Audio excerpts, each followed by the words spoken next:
సుహాస్ గారు డిస్ట్రిబ్యూటర్ సుహాస్ గారు ఇప్పుడు రాజు గారే పెద్ద డిస్ట్రిబ్యూటరు. ఆయన నుంచి ఒక చిన్న డిస్ట్రిబ్యూటర్గా ఇంట్రొడ్యూస్ అవుతున్నారు ఈ సినిమాతో. అండ్ ఈ కథ చెప్పినప్పుడు కానీ, లేదంటే మేకింగ్లో తీసుకున్న డిసిషనా, లేదంటే పోస్ట్ ప్రొడక్షన్లో డబ్బింగ్ చెప్తున్నప్పుడు కానీ తీసుకున్న డిసిషనా డిస్ట్రిబ్యూట్ చేయాలని ఓవర్సీస్? స్క్రిప్ట్ అప్పుడే నాకు తెలిసండి. సినిమా అంటే విన్నప్పుడే నేను నవ్వుకుంటానే ఉన్నాను, నవ్వి నవ్వి నవ్వి అలాగే ఉన్నాను. సినిమా అయిపోయే టైం ఆ ప్రాసెస్లో ఆ థాట్ వచ్చింది, ఎందుకో అడగొచ్చా లేదని భయం కూడా వేసింది. ఏమనుకుంటారో, ఏంటి ఓవరాక్షన్ చేస్తున్నాడు, ఇన్ని భయాలతో భయపడుతూనే అడిగాను. మళ్ళీ దీంట్లో చూడండి, మళ్ళీ దీనికి ఒక స్క్రిప్టే ఫస్ట్ ఇన్ ఎంట్రీ నా దగ్గరికి. సార్ ఓవర్సీస్ ఏమనుకుంటున్నాం సార్ అని. దేనికి ఆల్రెడీ నాకు రెగ్యులర్ డిస్ట్రిబ్యూటర్లు ఉన్నారు కదంటే, లేదు మన వాళ్ళు అడుగుతున్నారు సార్ అని. తప్పలేదు.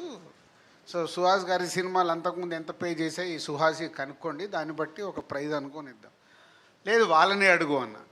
మంచి ప్రపోజల్ ఇచ్చాడు, ప్రైజ్ బాగుంది, ఓకే ఒకరోజు టైం ఎవరి కొత్త డిస్ట్రిబ్యూటర్ రెగ్యులర్గా చేసి ఆయన అడుగుతాను అంటే ఇలా ఆఫర్ ఉందంటే సూపర్ సార్, అసలు మీరు ఆలోచించద్దు, ఇవ్వండి అన్నాడు.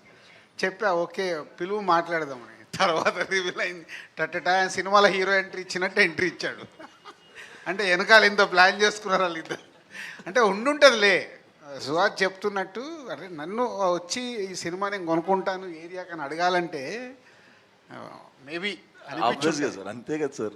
తప్పే ఉంది. అది నువ్వు డబ్బు ఇస్తున్నావు, నువ్వు ఫ్రీగా యాక్ట్ చేయలేదు, నా దగ్గర డబ్బు తీసుకున్నావు కదా. సేమ్ టైము అవన్నీ నీకు చెప్తారా ఇప్పుడు? సేమ్ టైము డిస్ట్రిబ్యూటర్కి వచ్చి సినిమా కొనుక్కున్నావు.